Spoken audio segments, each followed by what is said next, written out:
I was born in Jerusalem, 6 generations. My my grandparents, they reached here from Yugoslavia many hundreds of years ago. I don't exactly know. I grew up in Jerusalem, and then we moved to Tel Aviv. My parents, or my grandparents as well, they were very Zionists. My grandfather, my father's father, was from Hebron. He was there during the massacre that the Arabs made to the Jews in Hebron, 1929. I'm sorry. 1929. And he nearly escaped from that massacre. I went to school in the old city of Jerusalem, in a French school, which is called Collège des Frères, and there I learned languages. We moved to Tel Aviv. And in Tel Aviv, I was in the Betar Youth. Betar Youth, it was the, that our leader, Zev Jabotinsky, he was the leader of that group, of the Betar, and there we had lectures about the condition of the Jews all over the world. And in 1939, when the war started, and we heard already what's happening to the Jews in Europe, and 1940, when the Germans conquered all of Europe, in France they created a puppet government called the Vichy government. All the overseas colonies of the French became overnight under the influence of the Germans. One morning we waked up here in the land of Israel. The worst enemy to the Jewish people, our northern gate, Syria and Lebanon. At the far, far south, Tunisia, Morocco, and Algeria. The Arabs around us, and the Arabs from the land of Israel, when they saw that Britain remained all by itself against Germany, they declared that they are on the German side. Even Sadat, if you don't recall, Sadat was the first Arab president in Egypt that signed peace treaty with Israel, was jailed by the British in Egypt, spying for the Germans. In Iraq, and he was in jail for many years. In Iraq, one of the leaders there, Rashid Ali al-Kulani, declared unity against the British and said he's going to put in position of the Germans the airfields and the oil fields. The British that feared that after conquering all of Europe, the Germans will invade England, because in 2 hours they could go through the British Channel, and they took forces out of the Middle East to defend England. Here in the land of Israel, we stayed with no forces of defense. At that moment, the British gave the green light to the Haganah organizations. I did mention there have been 3 organizations that struggled against the British: the Haganah, the Irgun, and the Lehi, which is the staying group. He gave the Haganah organization the green light to create the Palmach unit, the storm unit. Their duties, if God forbid the Germans will get here, there'll be the guerrillas to fight behind the lines. We were in the land of Israel at the time about 500,000 Jews. We'll concentrate ourselves in the mountains of Carmel, and there we stand against the German. If God forbid the Germans get it. Thank God it didn't happen. From the leader of the Irgun, at the time it was David Raziel, the British asked to go to Iraq and help them to crush the immunity of Rashid Ali al-Kilani. The headquarters accepted in condition: give us a free hand to look and locate and bring to justice Hajj Amil Husseini, the great Mufti of Jerusalem. He made one hand with the Germans. He had headquarters in Berlin. He recruited Muslims all over the world, especially in Yugoslavia, and he made Muslim units in the German army. Permission was handed. Our leader, David Raziel, with second in command, Yaakov Meridor, both may rest in peace. They were at the head of the Irgun group to Iraq to help the Germans, to help the British to crush the mutiny of Rashid al-Kilani. At the meantime, Rommel and his armies are advancing toward Egypt. News came here how the Germans are treating the Jews. We, the youth from the Betar organization, we said, what can we do? They're very, very close to us. I said to my friends here, let's join the British Army. I said, you crazy, you will accept it. We are children that will force the date in our birth certificate on join the British Army. Only two of us. Me and another guy named Eli Shitrit, we forced the date and we went to join the British Army. When we came at the gate of recruiting office, there was a military police at the gate. He says, hey boys, where do you think you're going? I said, to the army, sir. He looks at us, me, he says, you in. To my friend, he says, you back to kindergarten, because he looked very childish. And I joined the British Army, and I was trained by the British. And in 1941, the 9th Australian Division got here. On June 1941, we invaded Syria and Lebanon to abolish the danger from the north. At the head of the advancing forces, there were scouts from the Haganah organization. Between them was Moshe Dayan, may rest in peace. He lost his eye in this operation. For me, it was my first combat experience, but not my last. I wasn't 15 years old yet. Syria and Lebanon was conquered. We feel freely from the north. In Iraq, the immunity was crushed. Few German airplanes were escaping to safe places for them. On the way, everything British they saw, they bombed, and there was a direct hit on a car. Our leader, David Razil, was on it, and he was killed instantly in Iraq. At the meantime, Rommel and his armies reached the borders of El Alamein, borders between Libya and Egypt. Only God knows what stopped them there. Some believe the logistics were bad. Some say that tanks couldn't hold at the Libyan desert. And many believe the finger of God was to stop them. If they would have advanced, in 2 days they would have been here and destroyed all what we built until then. All the Eretz Israel, all the from the land of the groups, the units of the land of Israel were transferred to Egypt. Me in Egypt, I was transferred from our Eretz Israelian unit to a British unit. 6.5 years I was in the British Army. 3 years I was in a British unit. I ate, I drank, I adopted all the manners in swearing and blessing. I was one of them, and it helped a lot to the underground later on.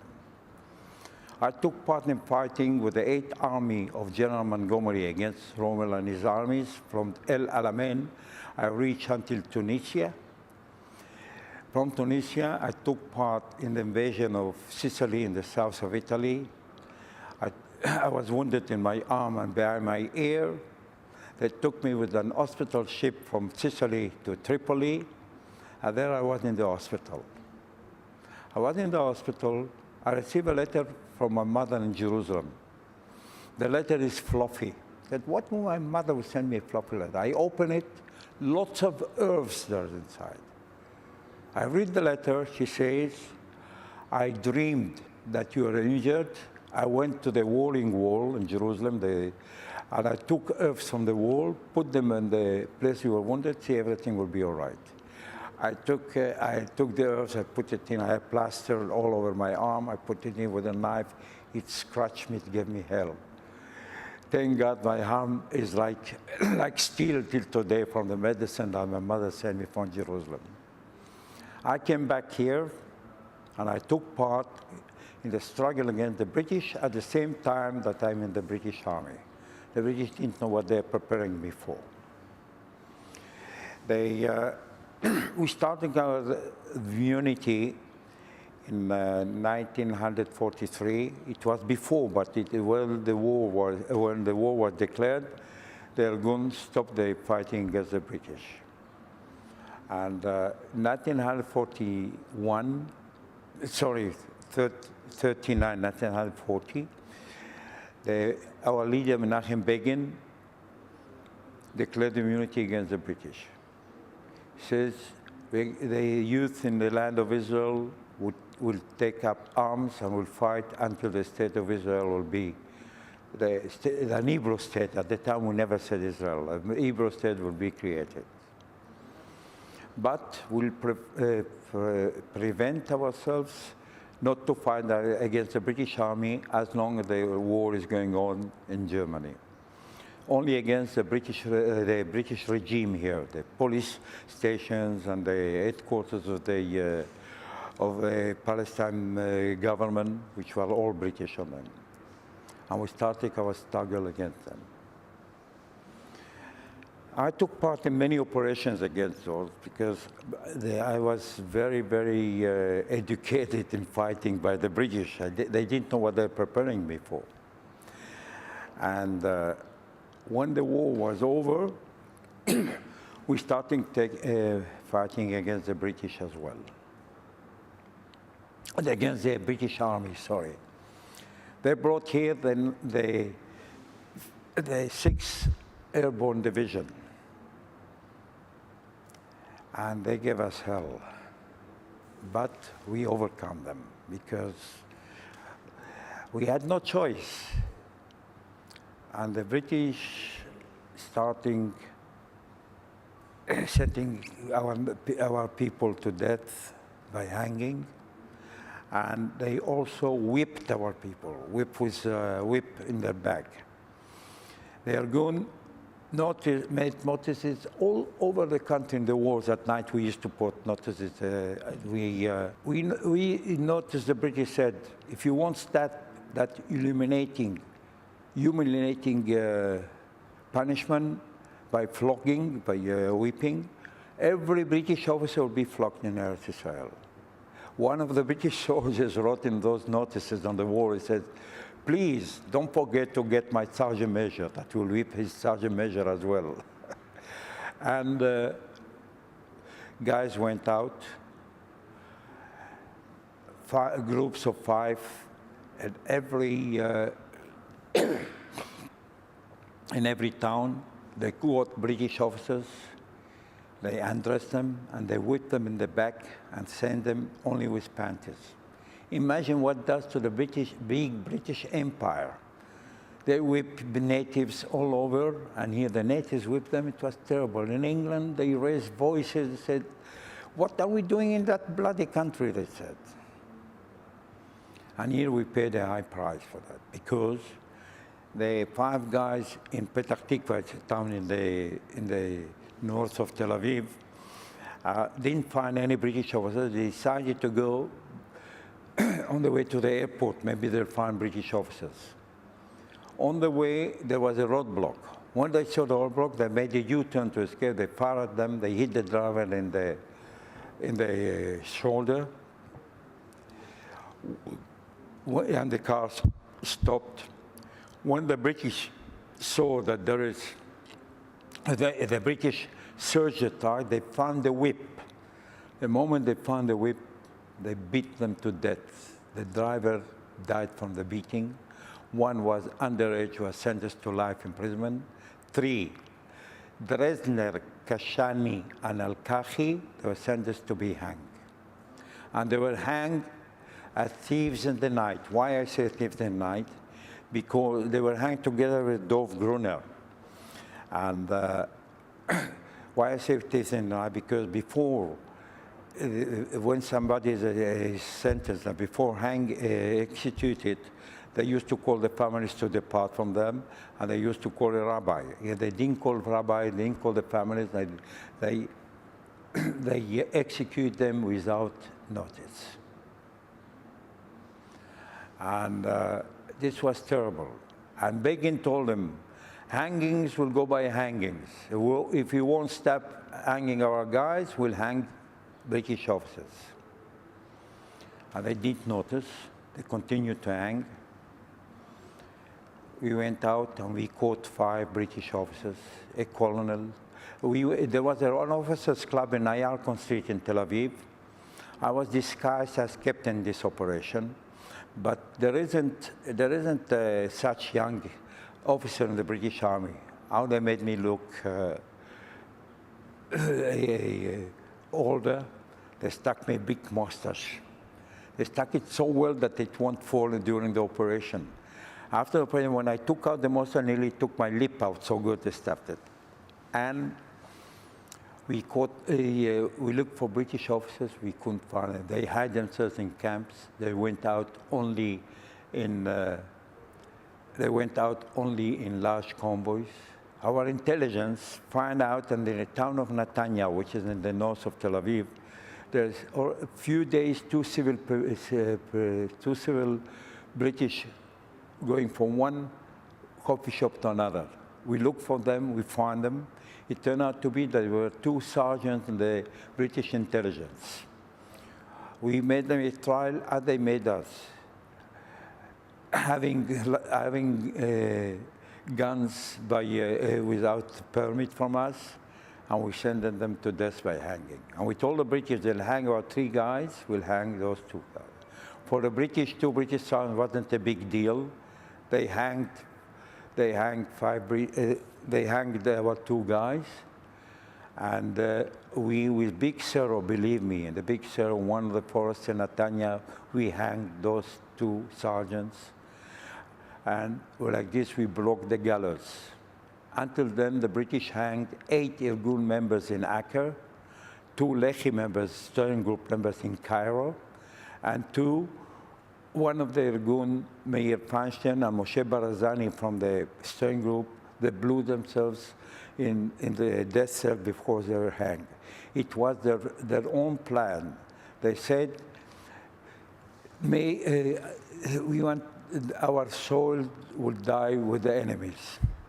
They asked us to smuggle them hand grenades. We brought them in a basket of oranges. With 2 oranges were hidden 2 hand grenades.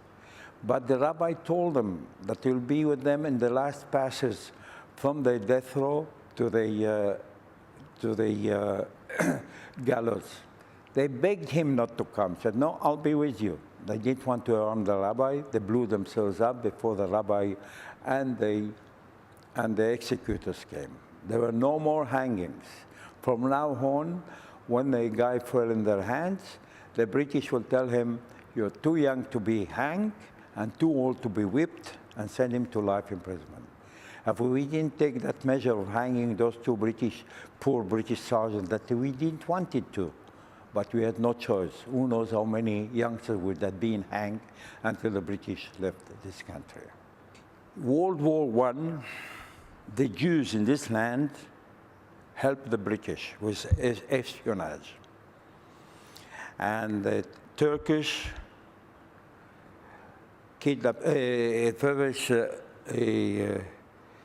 caught a few of them, they were hanged. Jews from this land, they were hanged in Syria.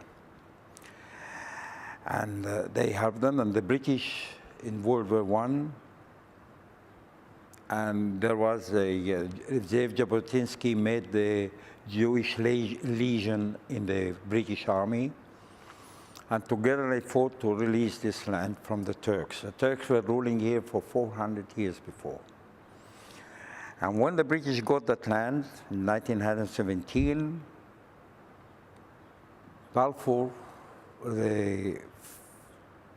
he was the foreign minister of England, Charles Balfour. Don't take my word if it was Charles Balfour.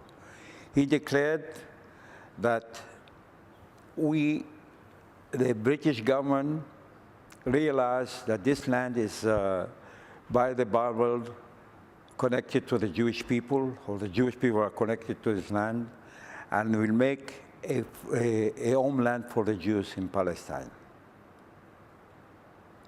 And the Jews were so happy. But the Jews in the world, they were very well contented. They didn't have Hitler didn't come when he had turned the power and that, and they didn't come by the millions here. We were very few here. And the land of Israel was supposed to be on both sides of the Jordan. And in 1922, the first betrayal from the British was that they cut the Eastern, Churchill, he was the foreign minister, he so-called the Zionist. He said it was the Zionist, he was a Zionist in that. And he cut the east part, 73% of our land, and he gave it to Prince Abdullah. Prince Abdullah, he was a prince from Saudi. He fought with his brothers, who will be the king there after the king died. He lost the battle and he escaped to Transjordan. And the British gave him a kingdom there. And we were not many Jews here, we couldn't do nothing. Now, the Jews didn't come so much here. But during the war, Jews started escaping from Europe. The British won't let them come here. They send them back. Many they send them back to Germany, and they were executed in the gas chambers. Every ship during the war, I don't know if you know, that all the big powers they bought or they leased or they took all the good ships. We Jews, we were looking for Jews to save Jews from Europe. All the scraps in the world they used to have. There were ships that they couldn't hold in high seas, and many were drowned because the British they used to reach the borders of Palestine, of the land of Israel. They send them back to high seas. They won't let them in, and thousands of Jews were drowned because of that. And and my brothers are knocking at the door to come in, and the British won't let them in. How could I sit at home and not fight against the British? And this is why we made immunity against the British. Menachem Begin declared immunity against the British. And the Irgun also made the illegal evacuation.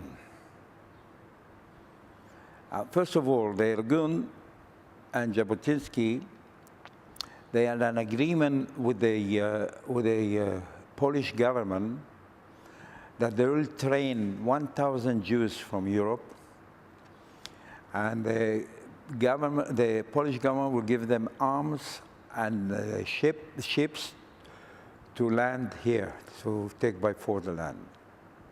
And they trained them. Suddenly, the war was declared. So the Polish government, no, I need those troops here to defend. And we missed it. If the war would have started a year later or something, the land of Israel would have begun before the war. They would have landed here, and we were successful because here we were also trained against them. And that's why we fought against the British. We fought the British here, not out. The Stern Group said they declare war against the British Empire. We said, the Irgun said we declare war against the British regime only here, not any place else. And we took the activities against the British. My action was very, very, very British. I came back I left here in 1941 after the invasion of Syria and Lebanon. I came back here at late 43 after the invasion in Syria, in Sicily, and I was wounded, and I was in hospital for a while in Tripoli. I came back here and I took part in the operations of the Irgun at the same time that in the British Army. The Irgun was a poor organization. We hardly had money to eat. To buy arms, it was mission impossible. We had arms. How we used to get our arms? We used to disguise ourselves as the British Army, come to the camps at midday when all the troops are in the mess room, and we used to go to confiscate arms. Me, as my accent was very British, one of my duties was to locate British depots, in British camps, arms depots. And I'm proud to say 90% of the operations, that the information I brought, we executed those raids and I took part in it. And we made many, many, many raids. And we made the raid in the largest camp of the British, called Saraf at the time. Nowadays it's Rifin, the IDF is there. That camp has got three gates: Jaffa Gate, Jerusalem Gate, and Rishon Gate. Rishon is a town in the south of Italy, south of Israel. And I was in the British Army at the time, and I had a girlfriend that she served in that camp. I used to come to visit her from time to time, from Rishon Gate. Once I came there, about 200 meters from the gate, on a parade grounds that been put a camp of tents. I look at that camp of tents and I see a different camp from that, the larger one, barbed wire. I realized that it was an arms tent. I didn't go for arms. I went to visit my girlfriend at that time. I went to see and I looked inside. My eyes blapped out to see so many arms. Rows of rifles, submachine guns, machine guns, lots of ammunition that we were short. And I look at the tent, look at the gate, and I say to myself, it's like eating a piece of cake to take those arms out from here. And fantasies we had, believe me, if it wasn't the fantasy, we couldn't hold against the British Empire. As if I hear those arms are talking Hebrew to me, said, Yoske, come and take us out from here. I started learning the camp. After I learned very well the camp, I went out. I brought the information to the to the operations of the Irgun. I told them what I saw. It has been decided that we're going there. You want all the story of that, or just what we made, how we got in and that? No, I mean how Amichai Pagin, this museum dedicated on his name, had been decided that he will come with me to see what all that information that I brought. Not that they didn't believe me, but he was chief of the storm units of the Irgun. He wanted to see by himself what it was. He was dressed as an army officer, disguised as army soldier. Me, as a British soldier. Me, I was a real British, in the British Army. We gave the soldier's book at the time. They didn't have any picture. Military police, when he saw, so give me your soldier's book. He said, what's your name or what's your serial number? You have to reply immediately. Like this, he knew if you belong to this tab. And we used to discover some British. We had to give them a solid book. It was hard. The name, it was all right to remember, but the number, it was terrible to remember. What you used to know, what you used to make that to do, that they remember the number. We used to write it here on the finger, just to glance down. It used to help her to remember them. It helped wonderful. The British never find out. Now I glance down, I hardly see my finger. That time I was young and I had a good vision. And we went in and we went to that tent camp. He looks at the tent, he looks at the gate, he looks around and said, Yoske, it's easier that you describe it. I said, I'm glad you think so. After a while, he said, I saw everything, let's go. I said, look, Giddy. In the British Army, there's a routine. If you come to a camp that is not yours, and you go, you don't, at midday, and you go to the mess room, and you don't go to the mess room to have lunch, something wrong with you. Said, if you say, you know, We went to the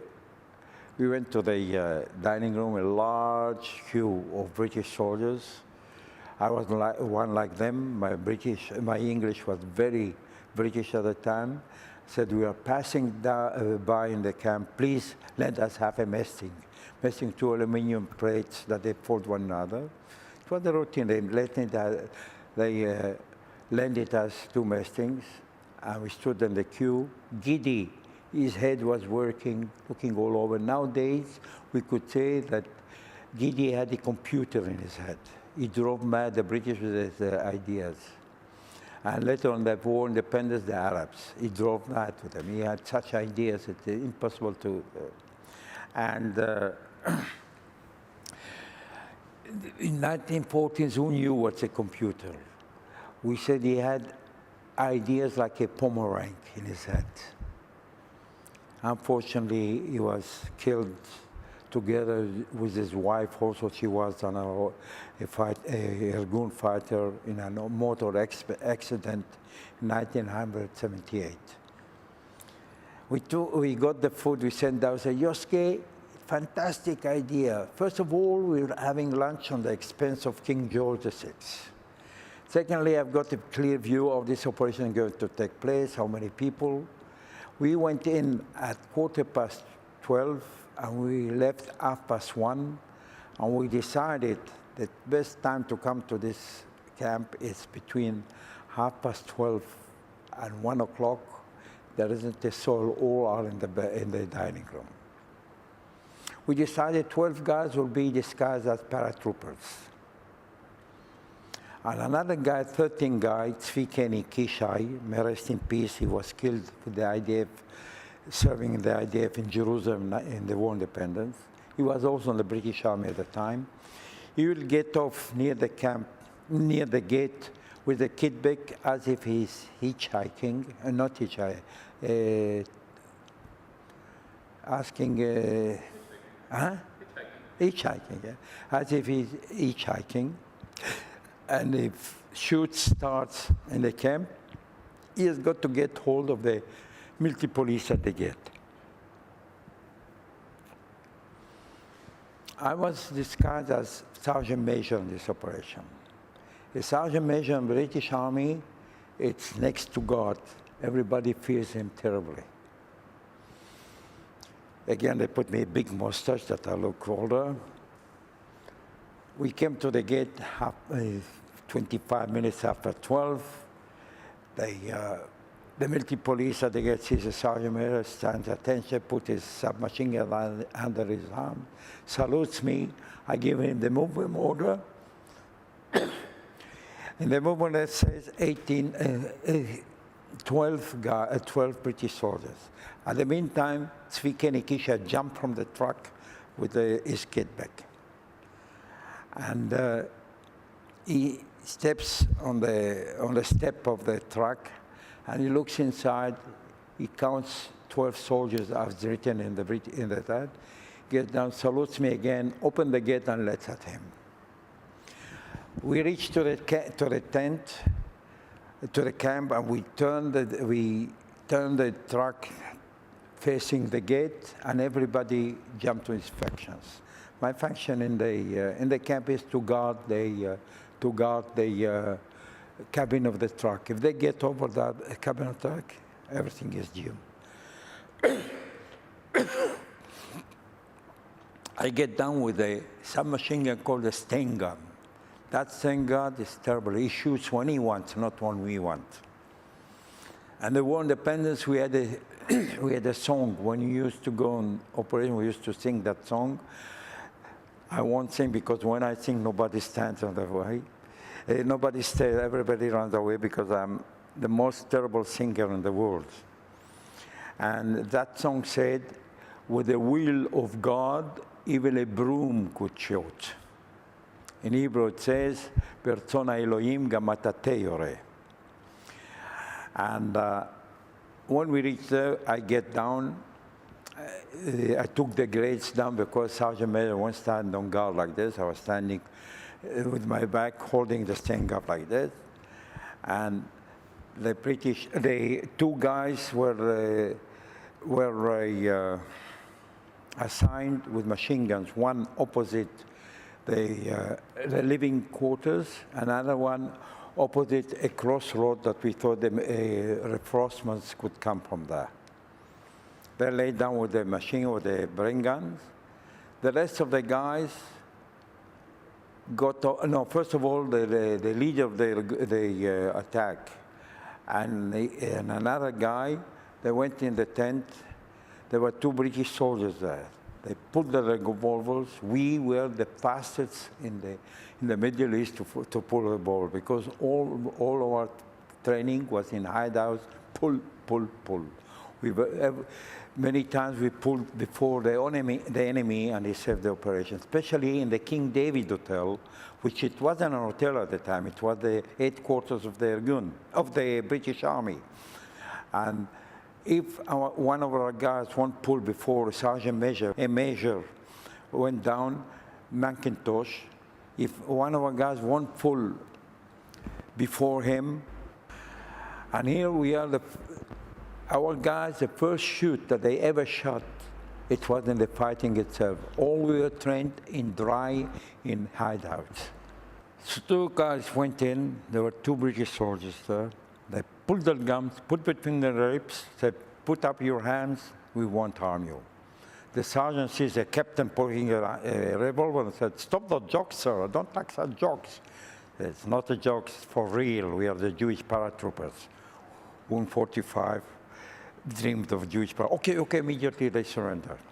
Because there was a direct order from our leader, Menachem Begin, saying, whoever surrendered, don't harm him.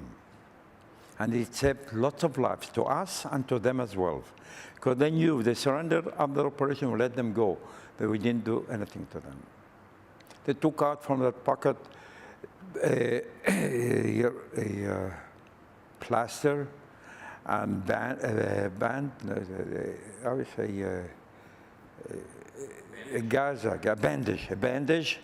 and a rope. They put around a bandage and plaster on the mouth, tied their hands behind the back, put them on the floor, and tied their legs as well, and starting loading the ship. And they gave the order. The guys jumped from the truck, and when they saw those arms, their eyes blobbed up from seeing so much arms. Imagine those guys from 16, 17 years old, all they see a revolver, suddenly they see so many arms, what joy it is. It's very hard to explain what kind of a joy it is. And they're starting feeling precious arms on the truck. I'm standing like this behind, with my back behind the cabin. 10 minutes later, a British captain comes by. I stand to attention, put some machine gun on my arm. I salute him. He salutes me back anyway. Suddenly he looks at me and said, what the hell paratroopers are doing in my camp? We did notice that those troops here, they had a khaki beret with a boil in the center of it. And me, as I talked to a British officer, said, my captain, sir. What's your captain over there? He went over to her. What's your captain? Well, one of our guys pulled up over, put within his arms, his ribs, said, we are the Jewish paratroopers. Lay down on the ground, we won't harm you. Okay, he laid down the arm. They saw that the commander of this camp lifted his hands and lay down. Seconds or minutes later, a blast of heavy fire came over us. One of the machine guns saw from the dining room British troops starting running out. He fired toward them. They run back to the dining room, and they didn't dare to come out again. From the crossroad, a truck tried to get by. They fired at him. The other machine gun fired him, hit him, and he turned and closed the way. Under heavy fire, we are loading special arms in that. At the meantime, at the gate, Ishai Tzvikenik, that he was there, when he heard the fighting, he went slowly near the military police, pulled his gun, put between his ribs, sit in your post, we won't harm you. He surrendered immediately. He took out the plaster band and rope and tied his hands behind his leg, put him in his post, tied. He took his pouches out, put them himself, took his Palestinian police put in his, no, sorry, military police put in himself, and put him in his post and tied his legs as well, and he stood as a policeman there. While I was standing like this with my submachine gun, with my Sten gun, suddenly I see rounds coming toward me. They're shooting at me. I'm looking, where are they shooting at me from? I see over the streets 5 British soldiers crawling down and shooting at me by revolvers. I put up my submachine gun. I pull the trigger, it doesn't fire. I reload it again and put it again, it doesn't fire. Firing from all over. I thought if I escape, they'll finish with me, they'll get hold of the truck, and in my imagination, I could see 12 hanging ropes hanging our guys. I decided to bluff them. I stood up them with the submachine gun and started moving forward and back. They were sure I was shouting. They dig themselves down. I was shouting, Shimshon. Shimshon was the second in command of the attack. And he ran to me. He had a Tommy gun, one of the best submachine guns I ever knew in my life. I said, Shimshi, are shooting at me from over the street and my gun is not functioning. Okay, stop between me and he finished with those 5.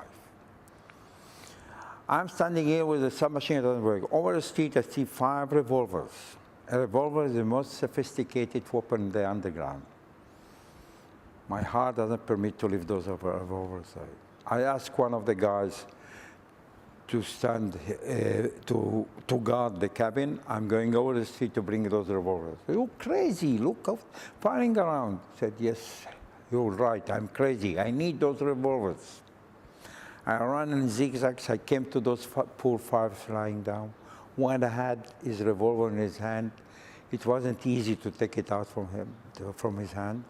Another 4 on the ground. I took them and ran back to the cabin. One revolver I threw into the cabin, 2 in my belt, and 2 in my hands. I stood like this now to guard the cabin. A truck of 3 tons, we loaded more than 5 tons of arms and ammunition. And here there was the bugle alarm to retreat. Why a bugle alarm? Because at the beginning of our operation, the retreat was by the whistle.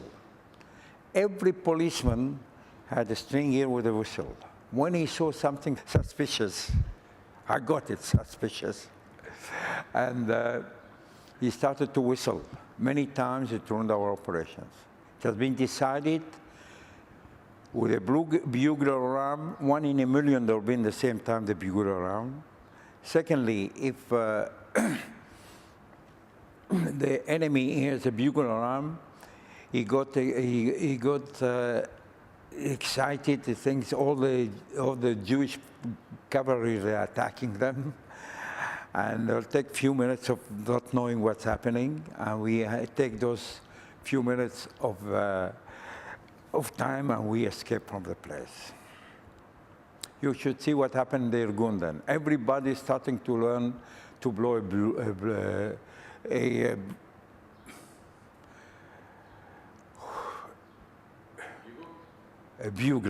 Starting, what happened again? Starting to blow a bugler. Why? Who knew to blow the bugler? I had more chances to go on operation. Everybody wanted to go on the operations. And one of my guys, I don't take him to operation for many times. I said, look, if I won't go next month to an operation, I'll leave the Irgun, I'll go to staying group. And I took him to operation. I didn't want him to leave. Not every operation we could take all of them. And the guys ran to the truck. We counted. Everybody was there, and we started rolling towards the gate. At the gate, we stood a fraction of a second. Tzvi jumped the truck, and we started rolling towards a high place in northwest of Rishon. While we were driving towards Rishon, the town, a blast of heavy fire went on us. An armored car was chasing us and firing at us with a machine gun. We had strict orders for our leader, Menachem Begin, not to fire back in town, not to hurt the citizens. We made all kinds of maneuvers at the time. We said we made Chicago in the streets of Rishon. We managed to escape them. We reached to the place where we wanted to, the hide place. There it finishes the road, and then there is dunes of sand to two other cities, Holon and Rishon LeZion. Not Rishon, Holon and Bat Yam. We reached there. Only God knows how this heavy loaded truck pierced from rounds, and he flew at the end of the street of the road and flew about 5-6 meters inside that. We cleaned the trucks, and we digged ourselves there. The armored car will come. Minutes by, we see the armored coming.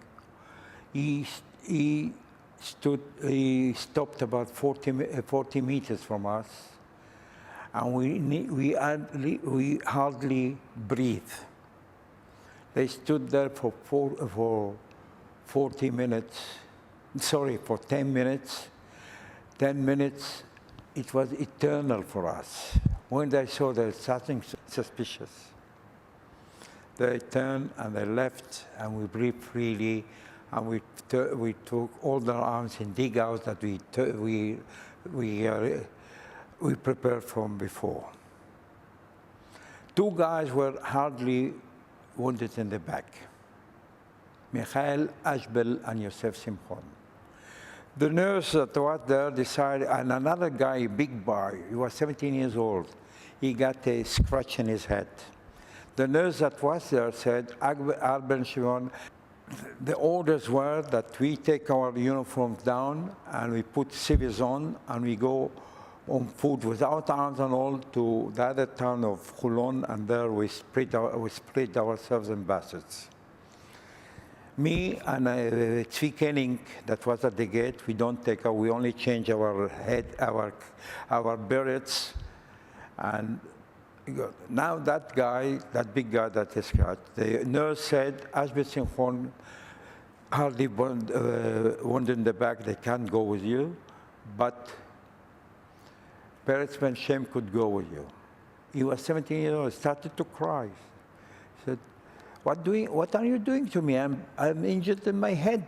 I'll die walking in those sands. He said, it's nothing, it's only a scratch. Nothing will happen to you. You're danger that you stay here.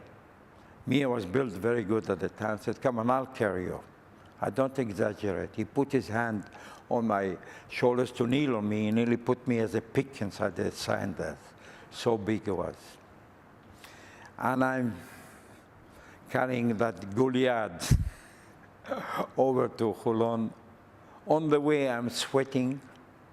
I put my hand in my pocket to take my handkerchief to clean the sweat. What do I find in my pocket? A bullet went through the truck and sat in my pocket. That bullet, later on, I made a hole with a chain in all the operations where this was my defense. We reached Holon. He was the healthiest of all. He was the first to run a bus and go away. At least I had to carry him all the way from Rishon to Holon.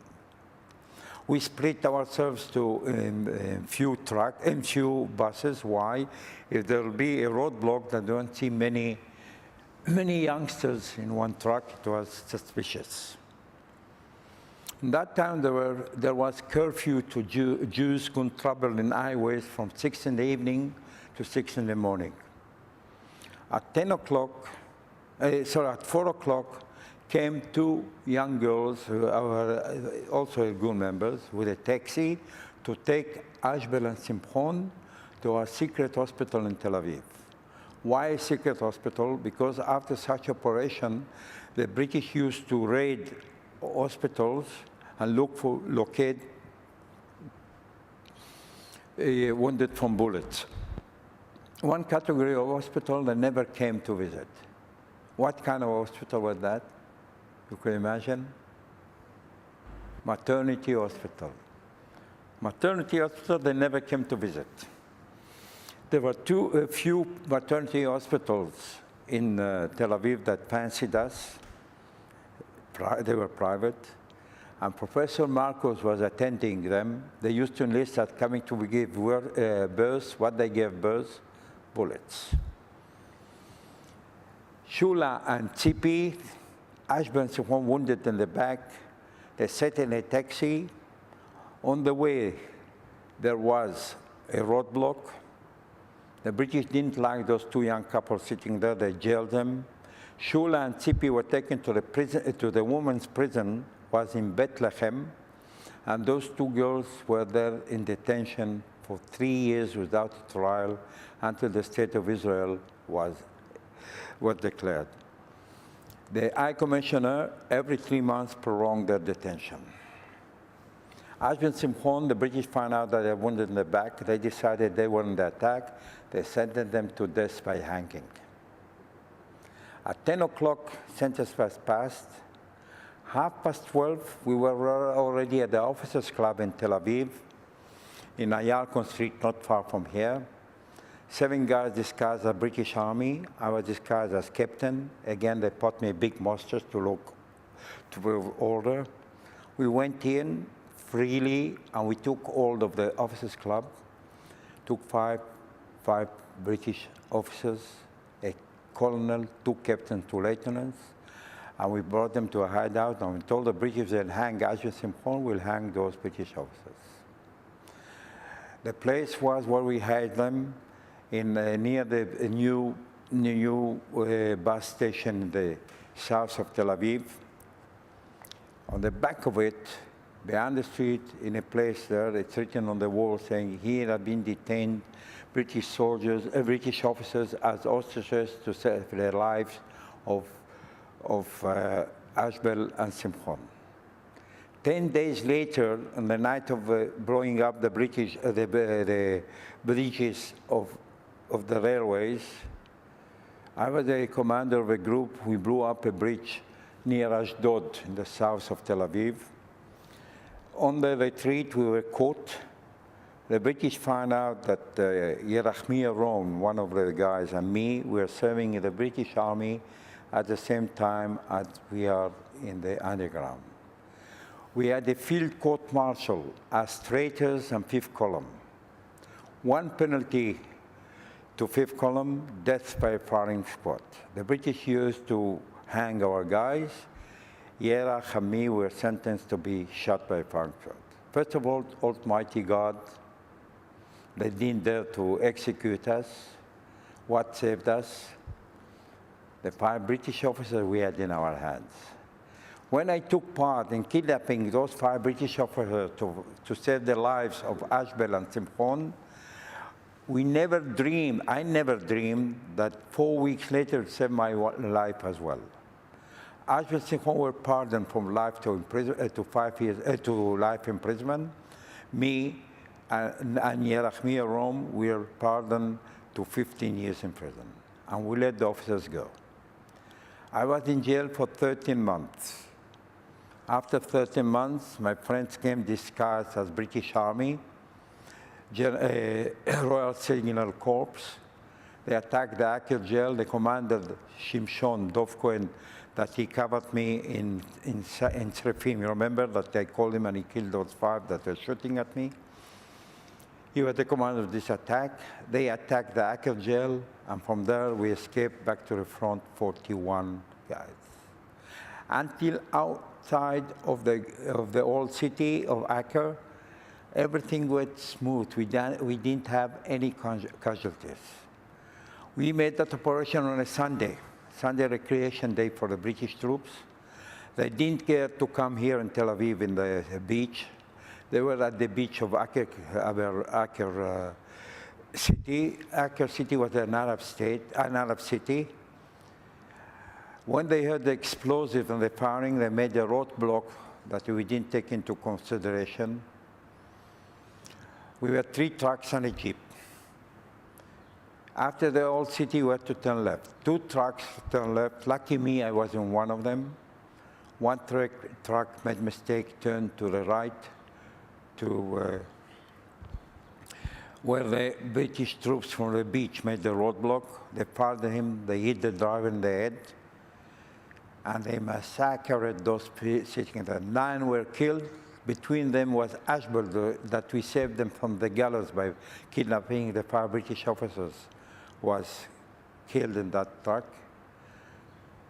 Shimshon, that was in the jeep, when he saw what's going on there, he jumped from the jeep with a machine gun in his hip and shouted in English to the British troops, "Cease fire, cease fire." The British troops or British officers shouting, "Cease fire," they stopped firing. The moment they stopped firing, he shouted in Hebrew to the to the truck. He said, "Who could escape, escape immediately." When the British heard that he's shouting also in Hebrew, they opened fire in all guns. He was killed instantly.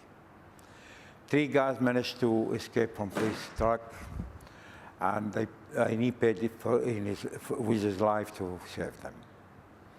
We reached back to the front only for 27 instead of 41. Some were killed, some were injured, and returned to prison.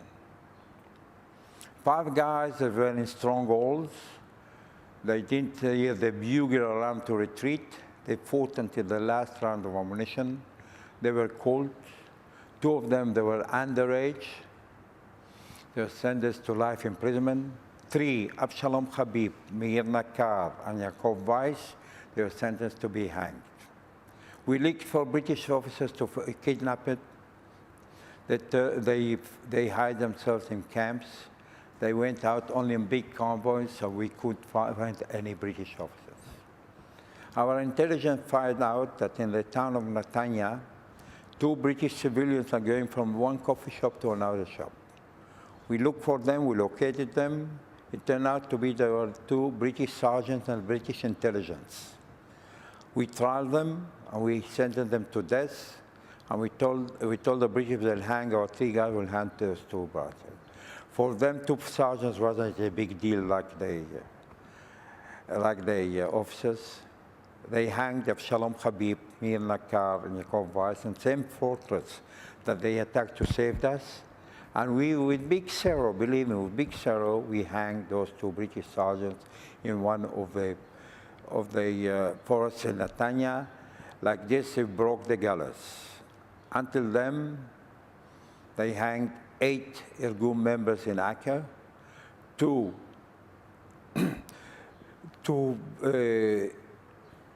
staying group members in Cairo, another 2, Meir Feinstein from the Irgun and Moshe Barazani from the staying room. They blew themselves up before they were hanged. It was their plan. They asked us to smuggle them hand grenades.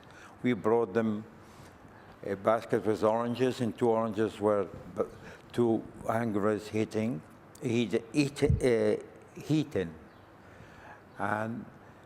But the rabbi told them it'll be in the last passage from the death row till the hanging, till the gallows. They begged him not to come. He said, "No, I'll come with you." They couldn't tell him the truth because of the Jewish religion, it's not allowed to be, it's not permitted to be suicide, and they were afraid that he'll convince them not to do that. So they blew themselves up before the rabbi and the executors came. There were no more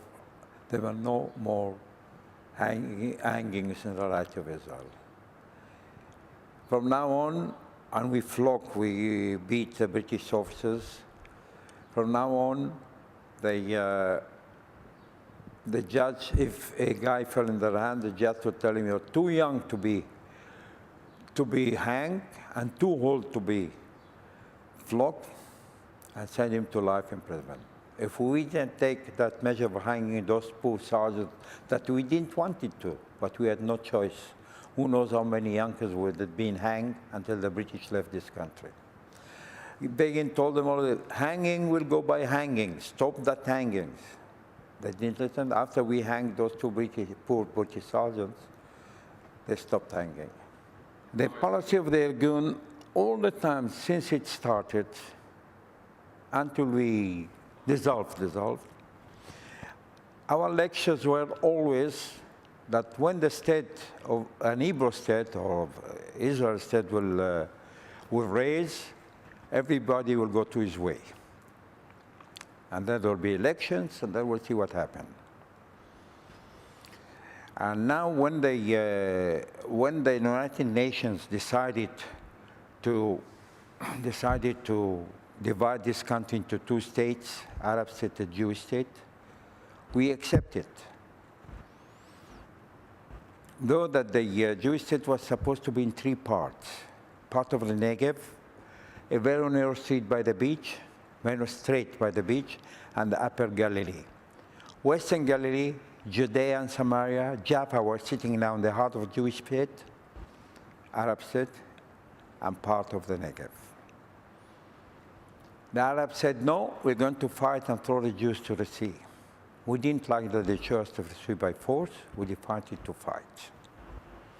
The British that ruled here on the 15th of May, 48, they said that they'll be neutral. Unfortunately, they were one-sided neutral.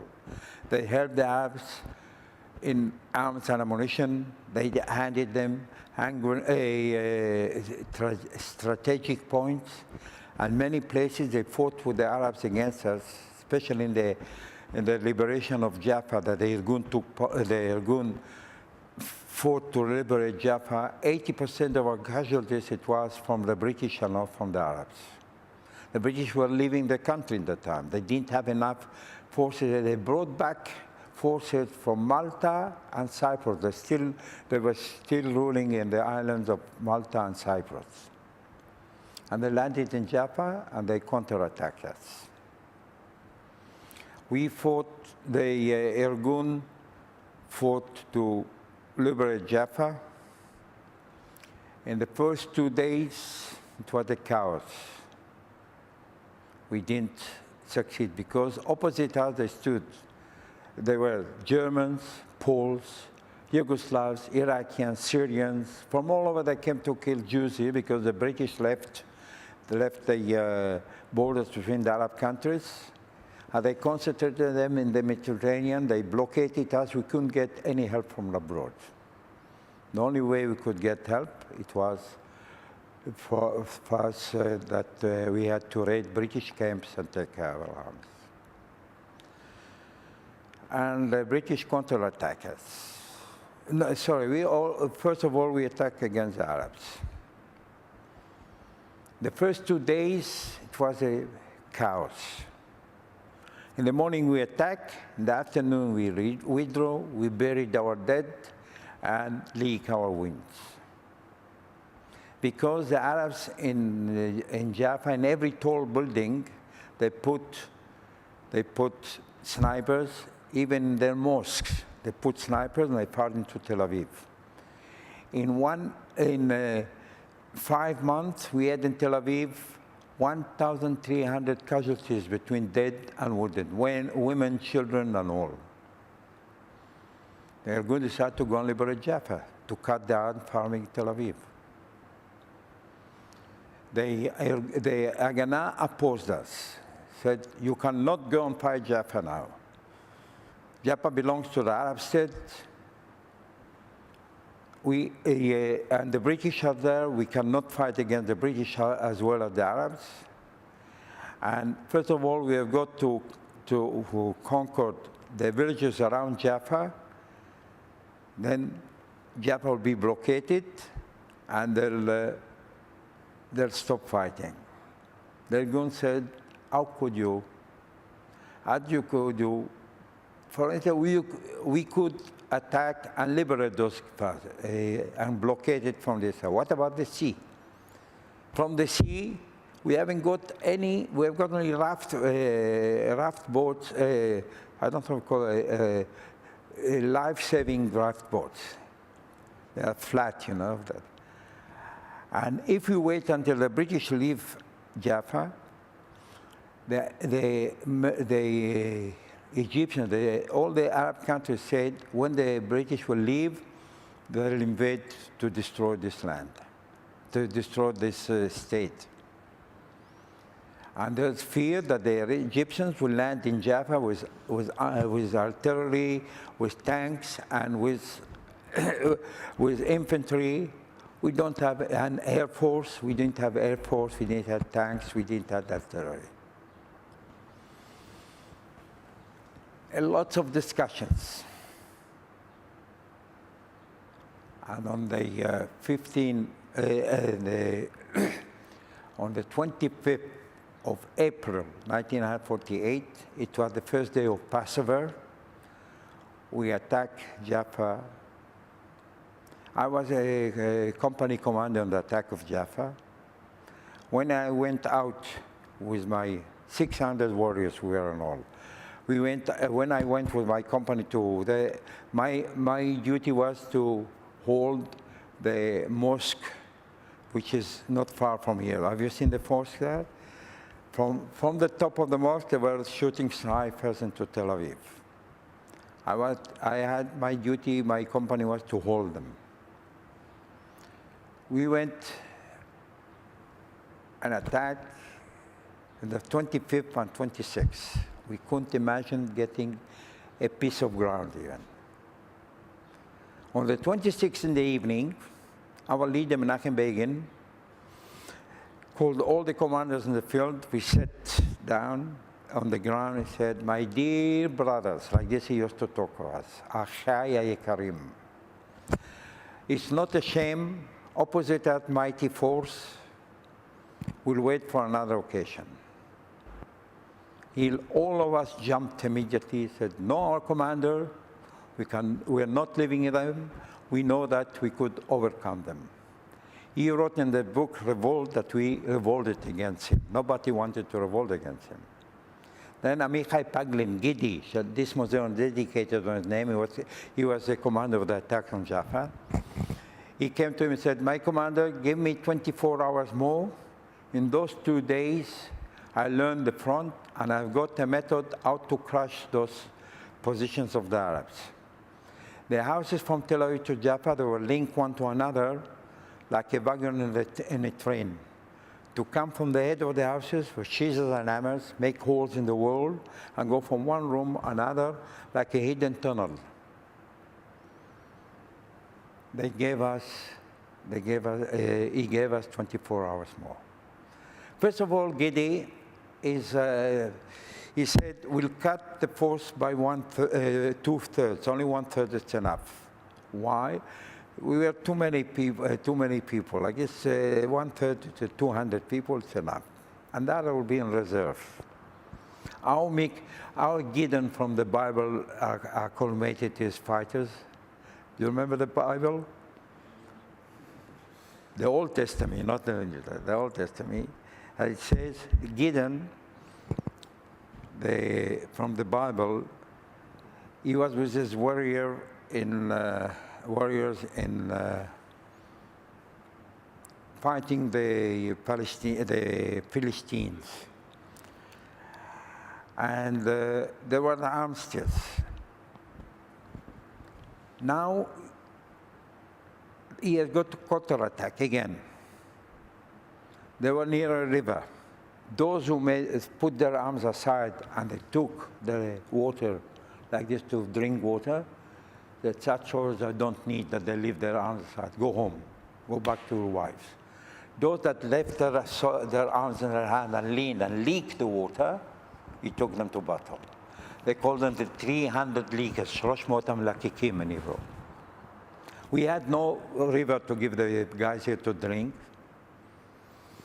We had only the sea who is going to give them the sea. From each command of the field, he asked the most courageous ones to give him.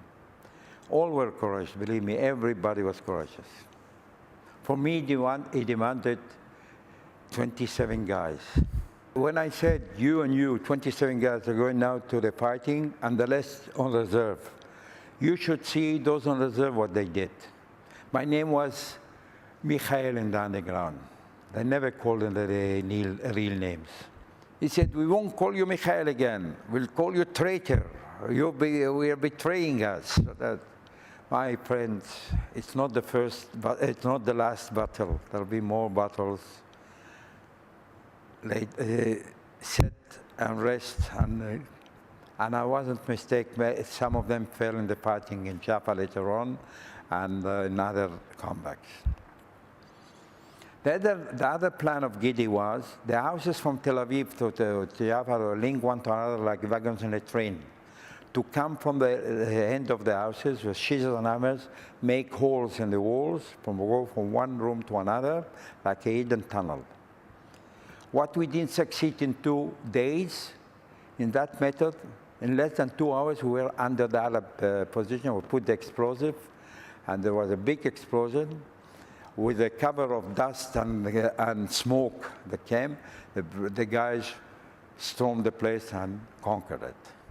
There's place after place, a place after place. We came to a T road. You can't go straight. The house is finished here. There's a road here. We have got to go by because here there's a very strong hold of the Arabs. They're falling like hell to us. You've got to cross the street. How we cross the street? Amichai came with an idea. One of our guys lay on the road. The other one threw him sandbags. He built a cover of a wall, a small wall, a wall of 50, 60 centimeters high from sandbags.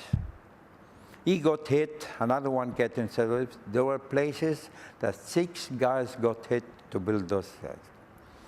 Then the pioneer, the one with the explosive, moved to the other side, put the explosives. And like this, in 18 hours, the Arabs collapsed. In 18 hours, here in this place, there was a stronghold of the Arabs. But 30 guys reached about 40 meters from here. When they saw the sea, without firing a shot, without a program, nothing, they run and shouting in Hebrew, ayam, the sea, ayam, running to that. The Arabs went here, when saw those running, without shot and all, and with a funny word in their mouth, they left and they ran away. We got few of them and said, why did you run away? You've got so much ammunition here and guns. How come you didn't fire back? So we saw 700, 800 Jews running with a funny word in their mouth, ayam. We were scared. Unfortunately, they didn't remain like this till today. Today, they are more sophisticated than before. Now, the British that were in Jaffa, they said, what? The Irgun, number one enemy of the Irgun, number one enemy of the British is conquering Jaffa under our nose. We won't leave them. They issued us an ultimatum, saying, return back to the line where you started.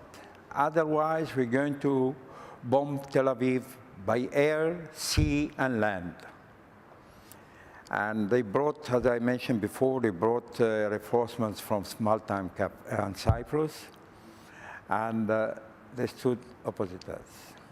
They sent Spitfires. Spitfire, the first row of combat plane. They flew over Tel Aviv, very low flying to scare the people. Over our station post, they dive and fire the machine guns. Begin issued an ultimatum. Says, beware.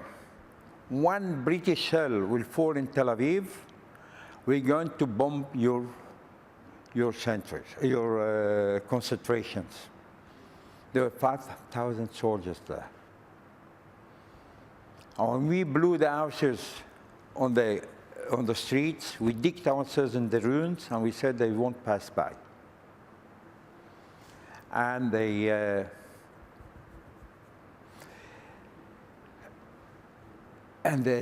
British believed, if the Irgun said that we're going to bomb them, because we confiscated from them 20,000 rounds of ammunition of 6-inch mortar, and they knew that we'll do it. They decided to counterattack us. They gave us hell. They shell us with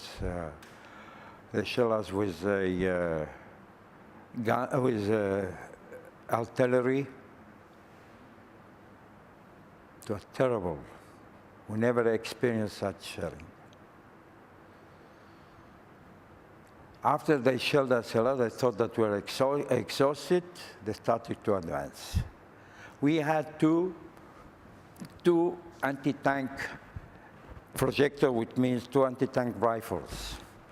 With 2 anti-tank rifles, how many rounds of ammunition we had against the British Empire, you think? 4. When the first tank was in sight, we fired 2 shells. One missed, the other one hit. They left the tank in the area, and they withdrew back. They didn't. The big miracle was that they didn't know that we have only 2 shells left. And it became a steady war. They fired, they didn't dare to advance.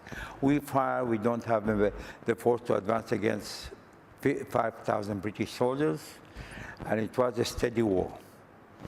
And me, as my English was not like today, it was a very British accent. I used to talk to them in loudspeakers. Why should you die? This is not your war. You're going back to Old Blighty in 2 weeks. Old Blighty is a sacred name for England, for the British soldiers. We'd like to see you walking into the ships and not in coffins. Don't fire, we won't fire at you. But they didn't listen to us, but they fired from far. They did that advance. Until the 30th of April. We started 25th of April. On the 30th of April, they reached the municipality of Tel Aviv, Israel Rokach. The mayor was Israel Rokach. They said, we are willing to stop the fighting if the Irgun will give their positions to the Haganah. The Irgun didn't accept it at the beginning. There was a lot of pressure from the headquarters of the Haganah and from the municipality of Tel Aviv. We accepted to give them our positions, not before. They promised us that they won't withdraw by demand of the British. They'll fight for every inch we liberated until now. Then we gave them our positions and we withdrew back. And then it was quite all over. Before we couldn't dream and sleep if there wasn't firing. We had to go to sleep. Now we can't sleep because it's very quiet all over. And the British stayed in Jaffa until the 13th of April.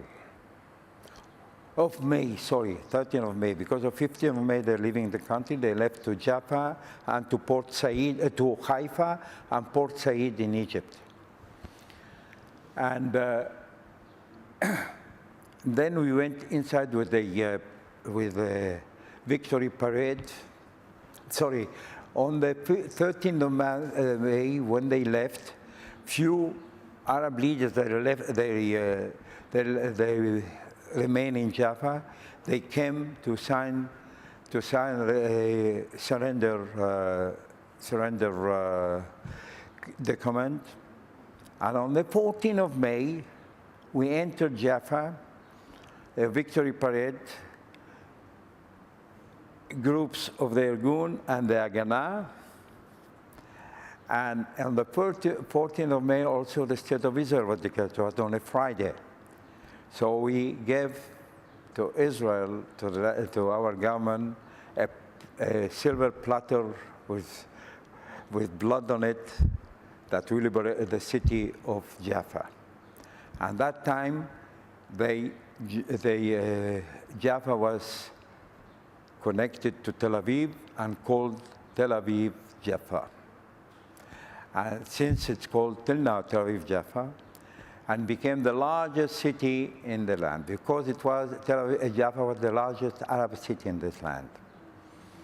Now, thank God, Jerusalem is much more larger than here. And this is how we liberated that area, and the Egyptians didn't get here. I told you that I talk Arabic fluently. Before an attack to another village, we used to come with loudspeakers telling them, you belong to this land. We want to live in peace with you. We're coming to fight the strangers. The strangers were all those that came, Germans, Poles, and all over. In Jaffa, we caught prisoners, Poles, Iraqians, Syrians, Yugoslavs, and all.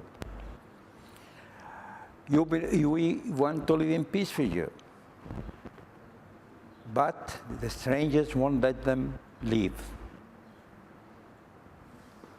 And not only vocally, we told them, also with pamphlets we used to distribute in their villages in Arabic, saying to our Arab neighbors, إِلَى الْجِيرَانَ الْعَرَبِ.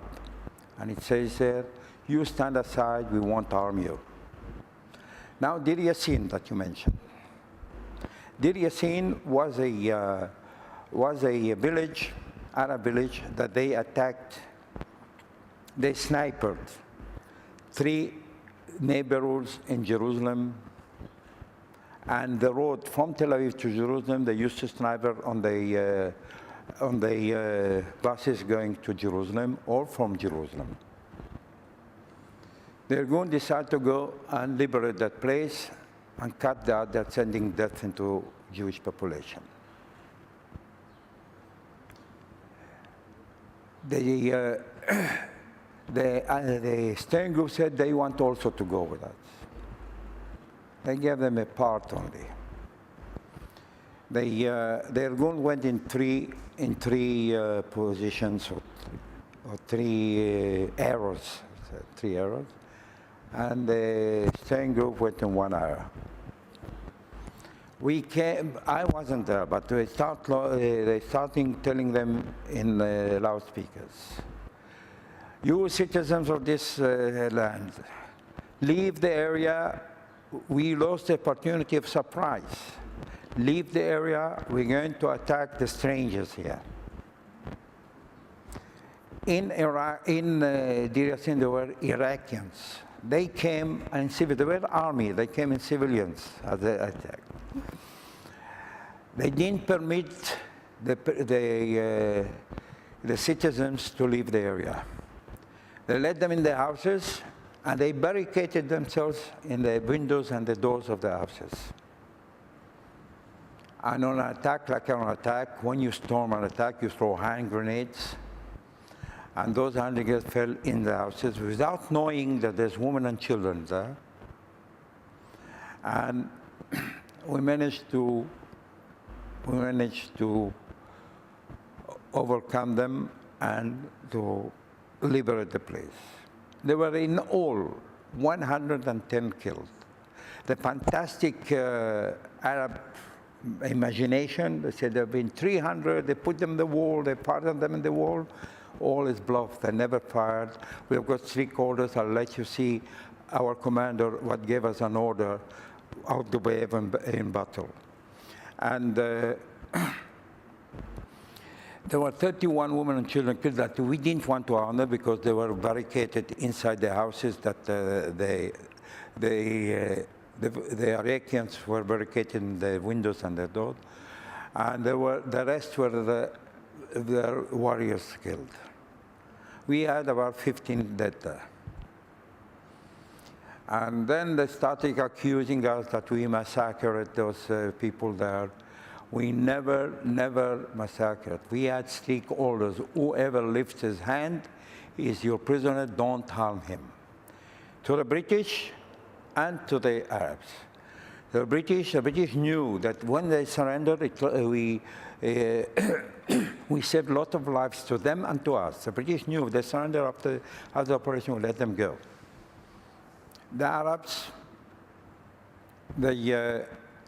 until the Arab countries didn't invade this land, the Arabs in this land never take Jewish prisoners. Every Jew who fell in their hands, babies, children, women, old age and all, slaughter the Jew, slaughter the Jew. They said, dear Muhammad بالسيف. Muhammad says only by the sword. And only after the Arab countries invaded this land, they started taking Jewish prisoners. Until then, no Jew fell in their hands and stayed alive. Now, when we went to attack Jaffa, our leader, Menachem Begin, stood in front of us. It's the first time ever that we saw him. We heard about him, but we never saw him. Many people fainted when they saw him. They're so excited they were.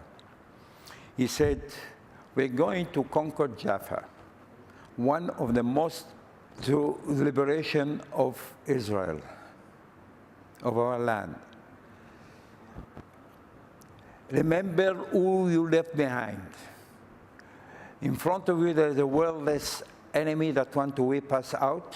Behind you, your parents, your children, your daughters, your wives, and your compassion, women and children. That's when they don't compassion our children and women. Aim well, save ammunition.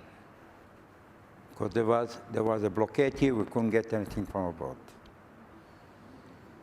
Whoever lifts his hand is a prisoner of you, don't harm him. To the attack will lead you Gideon, experienced in fighting, one way forward, one way, remember the Irgun standards, and one way forward. And this is the measure he gave us, and this is how we behaved all over, since all the immunity we had against the British and against the Arabs as well. Whoever surrendered, we didn't harm him. And when we got the place, we never told them to leave the place. Look at Jaffa. When we came in here, we counted the people. They left only 3,000 from 85,000 that were left there. That they were there. And if I can plug in Gidi, prepare buses, I will send them away. Begin heard about it, let them be. If they rest, they want to live in peace with us. Now there are nearly 30,000, and they give us hell to the Jews living there. And most of the underworld comes from there. That mosque that is standing till today there, that mosque, the Arabs didn't go to worship there. They said it's not kosher. Why? Because the one that built it, it was Hassan Bek. He drank. The Arabs not allowed you to drink any alcohol. He drank alcohol. He went with women and all. He was. So nobody went there. Only after the first intifada that they revolted against us, they started coming from all over to worship in that place. Before that, it wasn't a worship place. From the tower, they shot into Tel Aviv.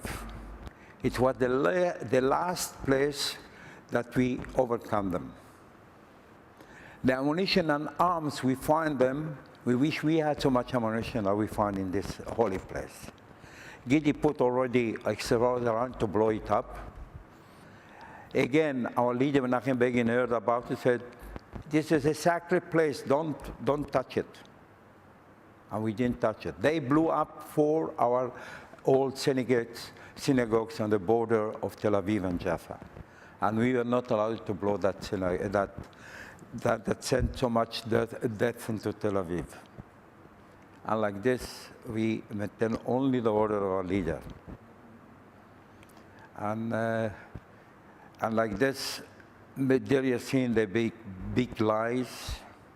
And our leftists, unfortunately, they also took it under their wings, and they said the Irgun massacre there. That there was an Arab commander there that he said all that were killed in battle. Nobody was massacred there. He wrote a book about it, and the Arabs killed him because of that. And like this, I want to tell you a little story. They called me from England. They wanted to talk to me. I said, yes. He said, we have been at your museum. We heard you. We are from Sinbad Film Corporation. We want to film you, an Arab warrior, and second in command of the British troops in Jaffa. We'll come to the museum and we'll interview you three together. I said, look, you must ask from the Defense Department authorization to film in the Irgun. If it's out of in the museum, if it's out of the museum, I don't care. I could film. But in the museum, I gave them the telephone. They called and they gave them permission. They came. It was in August. So warm here today. They came in August, and the British officer, the second command, with his big mustache like this, is walking like he's still the owner of Palestine. So she, pleased to meet you, sir. Pleased to meet you too. I said, where is the Arab warrior? He got chicken. He said, if you'll say what happened in the liberation of Jaffa by the Jews, the Arabs will kill him. He doesn't want to talk about it. Okay. We came in, I started to talk to him. That officer tells me, you had no business to go into Jaffa. I said, why I had no business to go in Jaffa? Because Jaffa was supposed to be in the Arab state. I said, what business you had to be in Jaffa that you killed so many of my friends? He said, I was the authority. I had to defend them from you. I said, where were you when they massacred our people in Hebron in 1929? Why didn't you go and help them there? Why didn't you go and help them in the War of Independence when they massacred and they got hold of a place near Hebron? No? He said, I can't talk to this man. I said, okay, don't talk to me. He said, you in Lebanon and Beirut, you killed 22,000 boys and women and girls, women and boys, sorry. What? We killed them, they killed themselves, one between them, the Christian and the Muslim, they fought between them. How could you say we're talking about Jaffa? Why are you talking about Beirut? I don't know where you come from. If they are shelling you for 20 years, and our children grow up in shelters, that's why we went into Lebanon, to stop the shelling into Israel. So you Jews in England took hold of all the banks in England. I said, what? Out. Out of here. Anti-Semites don't stand here. This is a holy place. Out. The director, I would say, the one that arranges the filming, no? The producer says, Mr. Nahmias, you can't do that. What? Here I can do whatever I want. Anti-Semites don't stand here. Out. If you want, you could go with them as well. And they told him to go out. He said out, it was so warm. And I said to the girls that if he'll come, he wants water, tell him, Mr. Nahmias said there's plenty of water in the sea, don't give them water. We're talking about, he says the Jews got hold of the banks and all of that. And they made a film about the Nakba. The Nakba is the Holocaust of the Arabs here. And then I saw the film in TV. They heard me here, but they didn't show that I threw him out and all. They didn't show that. I wanted that they'll hear him say that all the Jews got told of that. Nothing was done in Deir Yassin, first of all. There was a comeback there. People were killed because they didn't leave. Secondly, we called them not to leave, to stay. And they heard the Mufti, Hajj Amin al-Husseini, the great Mufti of Jerusalem. He made one hand with the Germans. He had headquarters in Berlin. He recruited Muslims all over the world. Before the war of independence, I had many Arab friends in Jerusalem. I used to live in Jerusalem. My father was a builder. And hundreds of Arabs worked for him. And I was going through them, and I love the Arab language. You see, but I haven't got whom to talk to, because the Arabs here in Eretz Israel, in the land of Israel, when I talk to them in Arabic, they answer me in Hebrew. They don't talk Arabic. There's a restaurant here in Jaffa that I go and eat there. I talk to them Arabic, he talks to me Hebrew. One day I told him, I'll never come again here. Why? The food isn't good? Wonderful good. But you are not good. What do you mean I'm not good? That I talk to you in Arabic. Why you answer me in Hebrew? I want to talk Arabic. He said, Wallah, Yosef, he says, when I go home with my wife, I talk Arabic with Hebrew together, like a salad. They heard the Mufti of Jerusalem, Hajj Amin al-Husseini. He told them, leave. It will be easier for the Arab countries when they attack to throw the Jews to the sea. It will be easy. You won't be in the way. And that's why they left. Not because we told them to leave. Nobody mentioned Deir Yassin. Nobody. And Deir Yassin, it was such an exaggeration of about the killed. They were killed in battle and not a massacre. And unfortunately, maybe you could film the order our leader gave us not to harm anybody.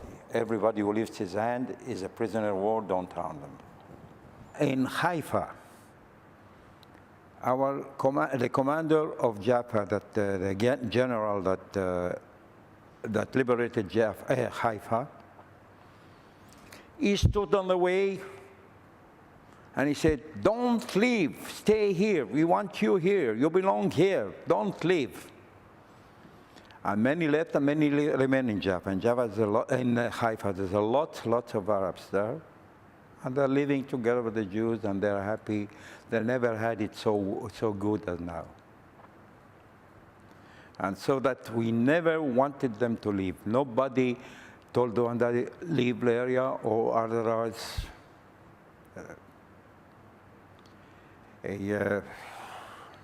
What could I tell you about it? Me in action. Now they are more clever than before.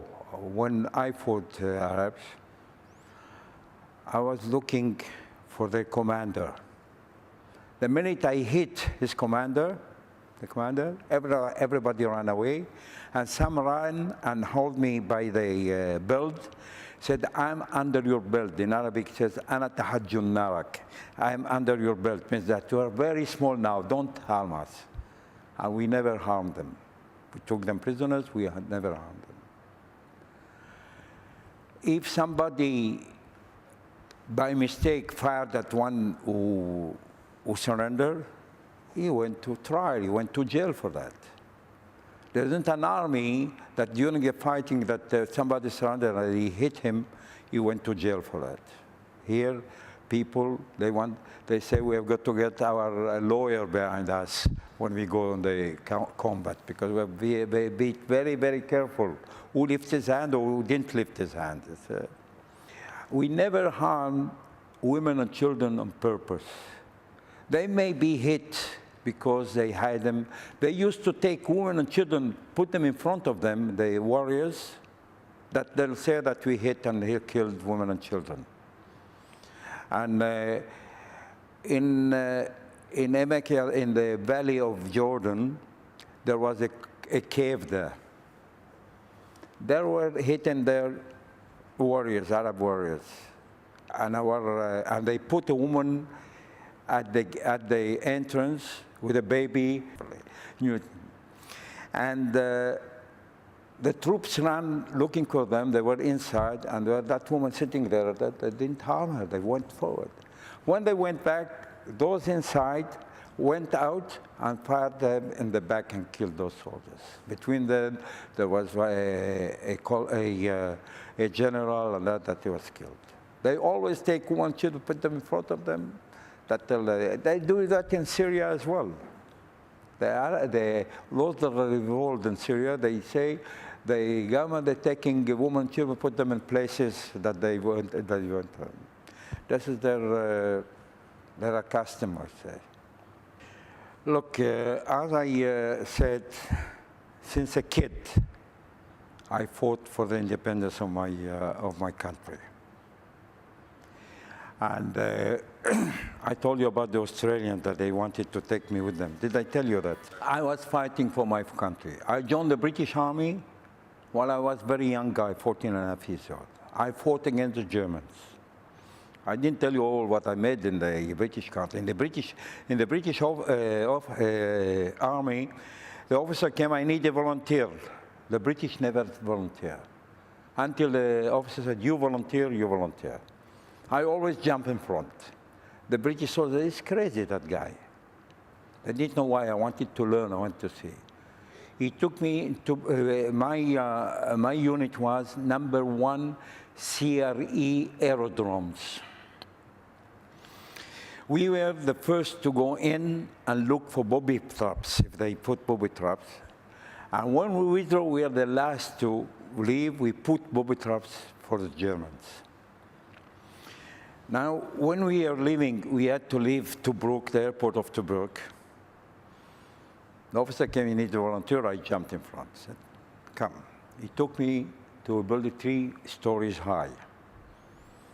He said, look, when we come back, I want to see that building flat down. Go to work. I went to the cellar, I looked, I saw a little head like this side, and there's 2 pillows. I said, that thing will do. And I came to him and said, okay, I've got a place how to do it and where. How much explosive you need? I said, 300 kilos. He said, you crazy? I don't want to blow all the airport. I said, that's what needed. I said, okay, I'll give you 200. Okay, gave me 200. I put in there. I camouflage it very nicely. Where I put the trigger where to explode it, in the WC, in the Niagara. When they pulled the Niagara, I put the wire until the WC. I camouflaged it wonderfully. And we left, and we saw the Germans coming in. And we left. When we conquered it, come with me, I want to see what you've done. We went there, the building was flat down. How many were killed there and all. They didn't know what they were preparing me for. I wanted to do all those things. I wanted to be ready. When I come back, I was also in the Irgun at the time, see? We used to smuggle Jews from North Africa. How we used to do that? We used to give them our uniforms. I used to drive them to Cairo. There, I'll take the uniforms and the soldier's book, come back and give to the other soldiers the uniforms and that. Like this, we took Jews from Tripoli, from Tunisia, and from Benghazi, from Tobruk and all. And that's what we made at the end of the war. The end of the war, it was something out of this world. Very, very hard to explain it. I said, now I could rest in peace. I've got my country, but I've got to fight again for my country against the British. Because the British won't let anybody to come in. They issued the white paper in 1931. The white paper said, Jews are allowed to come to this country only 1,500 in a year. In 5 years' time, will be here a Palestine nation with Arab majority. Arab minority. We are the minority. And Jews are not allowed to come here.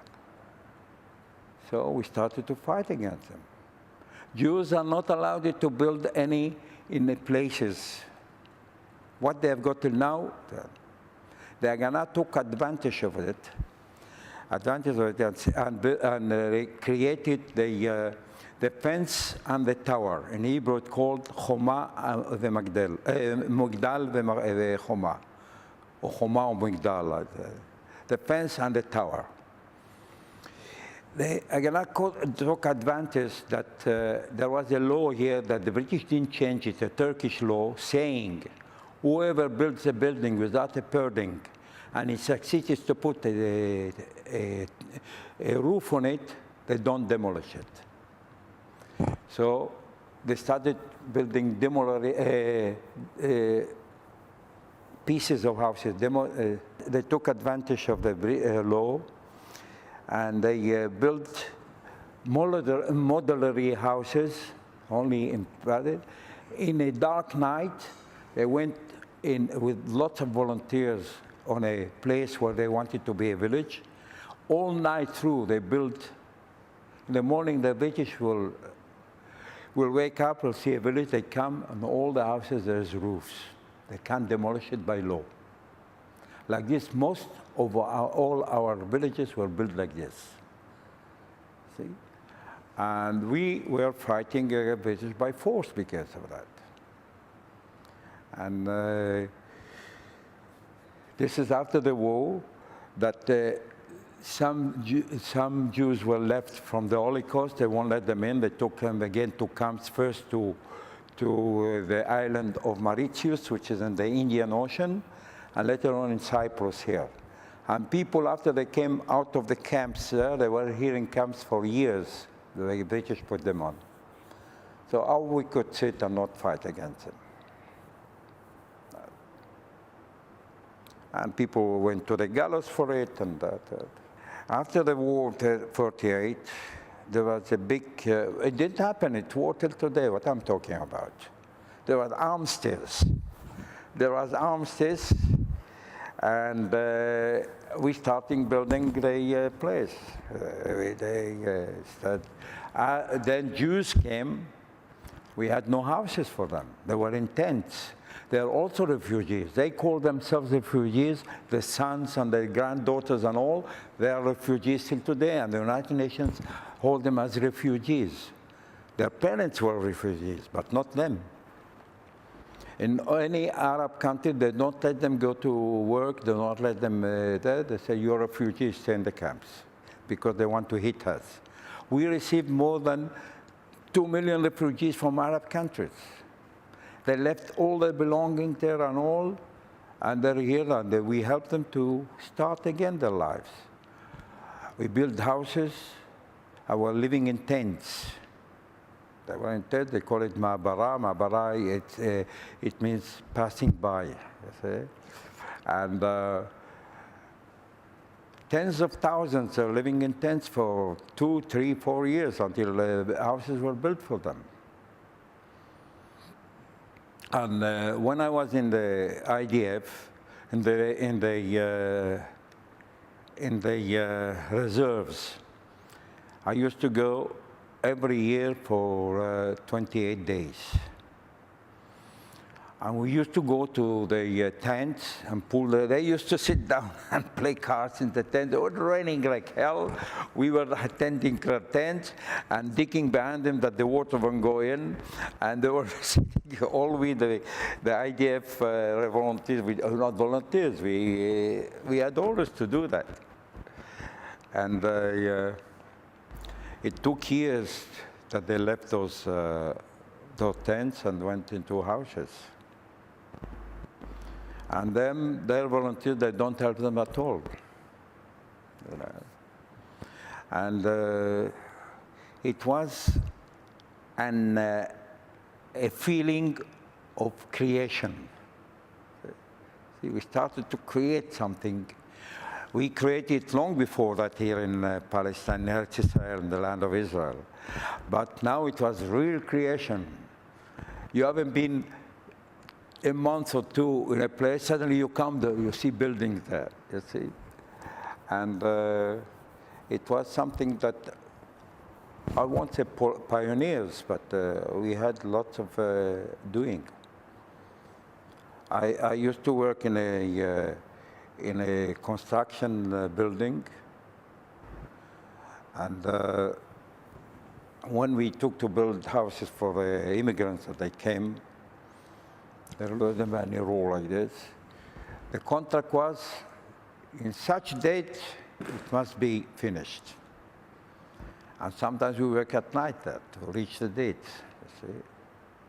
We had no choice. We had to work and receive our brothers here.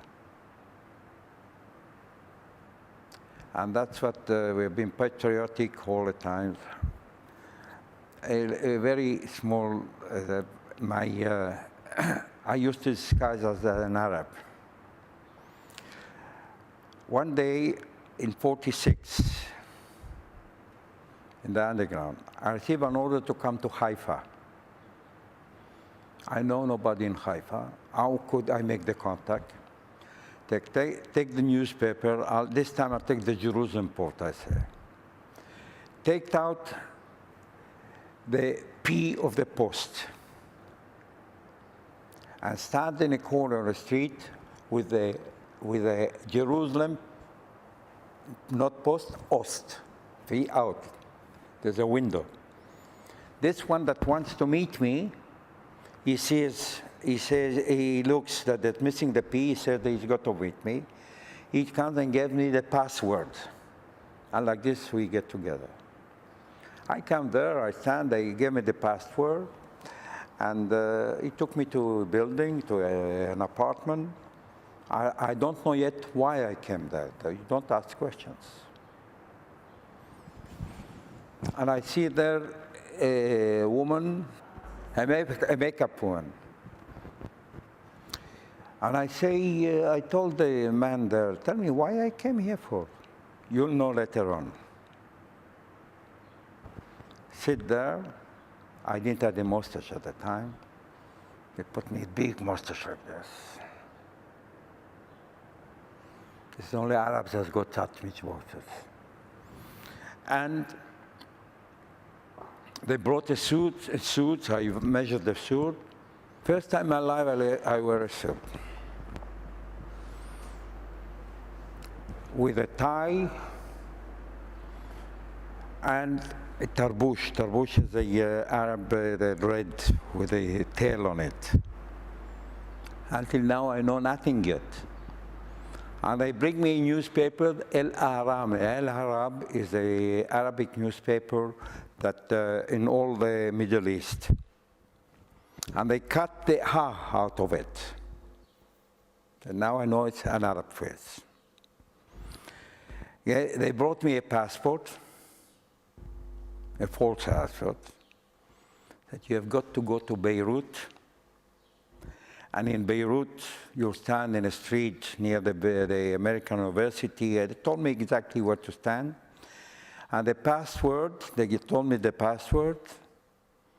You'll go there and wait there, and somebody will come to you. What I'm going there for? Don't ask questions.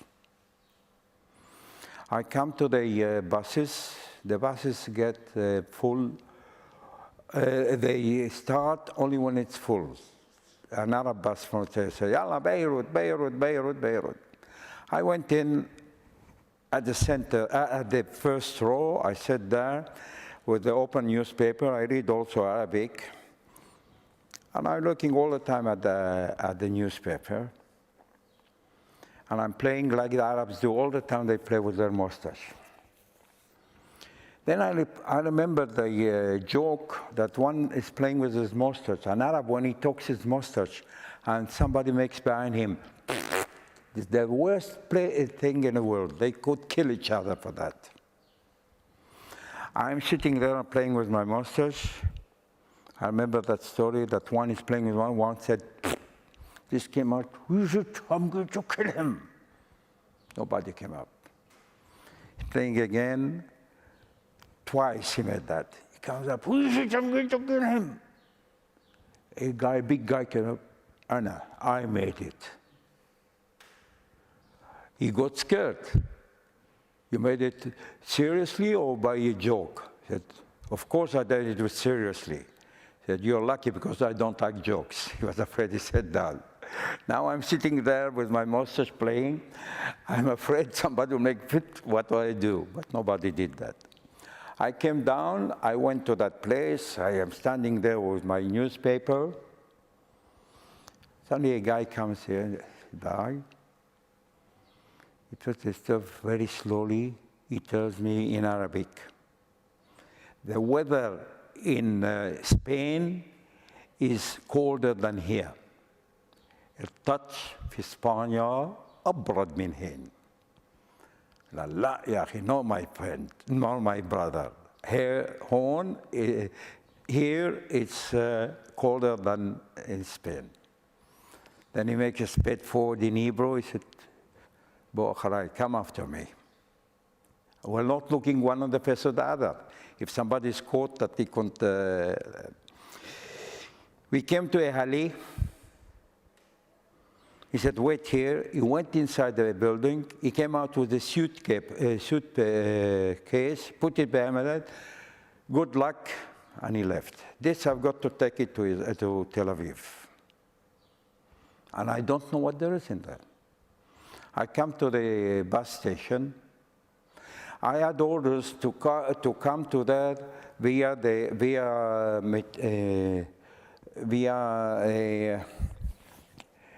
Rosh Hanikra, I don't know how it's called in English, the border in the west of Israel, by the sea, there's an entrance.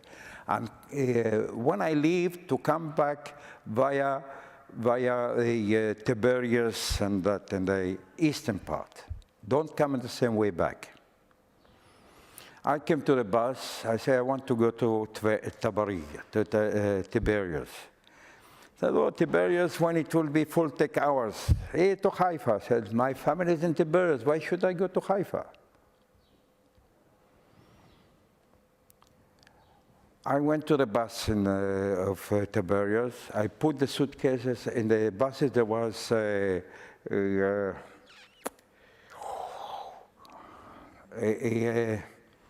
racks. I put the suitcase at the end of the bus and I sat in front. It took me 2.5 hours until the bus was full. And we went. We went out. I passed the French customs, passed to the British customs. They looked at the passports. And that British officer looked up at the racks. He pointed 3 suitcases. If he had pointed my suitcase, I won't even say it's mine. Pointed, I was so glad it's not mine. They took it down, they searched it, and we went.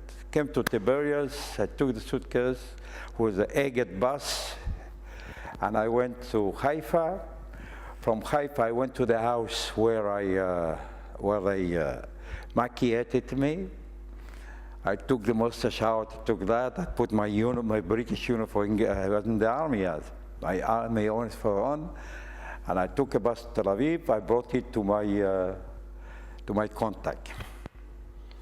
He said, we'll meet together, we'll meet tomorrow. I said, look, I can't meet together with you tomorrow here because I'm in the British Army. I can't every day go like this.